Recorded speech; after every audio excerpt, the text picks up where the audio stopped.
Not yet.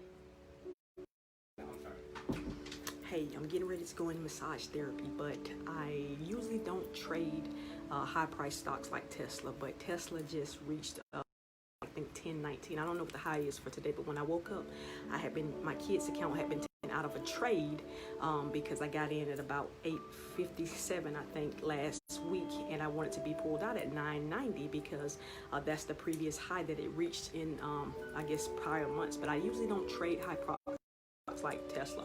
I trade options, and even the options were too expensive for Tesla because it's a high price stock. But because I got a stock tip from somebody, I said I'm gonna ride it out and see, just test some of the theories that we have that Tesla's going up because of SpaceX making the successful journey into space and all other kind of developments that it's going to continue to go up. So I took the stock tip and I traded it in my sons and daughters accounts, and I did that because, one, I know the consequences. I'm willing to live with the consequences. But the reason why I don't give stock tips is, and I teach stock trading rather than giving stock tips, because I want people to be able and willing to make their own decisions and be able to live with the consequences. Now, like I said, a relative gave me a stock tip and said, hey, listen, Tesla's about to go past 900 in the next couple of weeks, but really, they really meant that's a safe bet that really Tesla was going to go past 970 in the next few weeks, but now it's past 1,000. It's almost at 1,020. Like I said, it might have been higher than that today, but right now when I just looked, I think it was at like 1,015. But I put a stop in to get my kids' account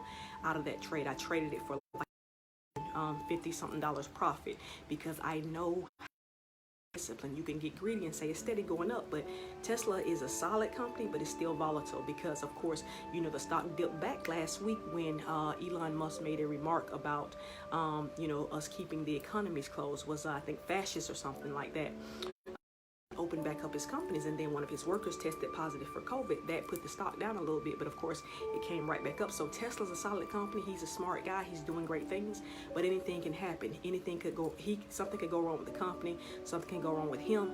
But nevertheless, it'll recover. So the fact that I know that I don't lose until I sell the stock, it's just on paper. So it's always going to recover if I pick the right company.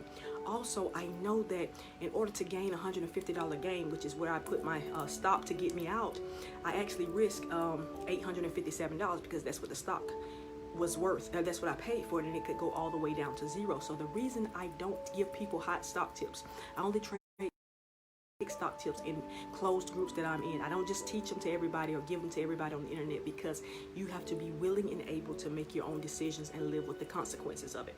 I hope I'm not talking too low, but like I said, I'm getting ready to go into massage therapy and the guy's outside waiting for me. But nevertheless, we're going to talk about this kind of thing tomorrow night on You've Been Through Too Much to Be Average, 9:30 p.m. Eastern Time. We're going to talk about the 3 things that you can do with your money and how wealthy and poor people do them differently. Okay, stock investing is one of those things. And so listen, this is why I don't give stock tips, because there are several reasons I tell people I don't and I don't get in, trading high price stocks that are $800 and something, $400 and something.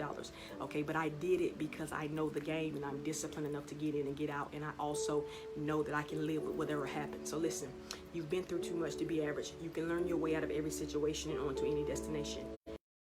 I've been through too much. I'll see you.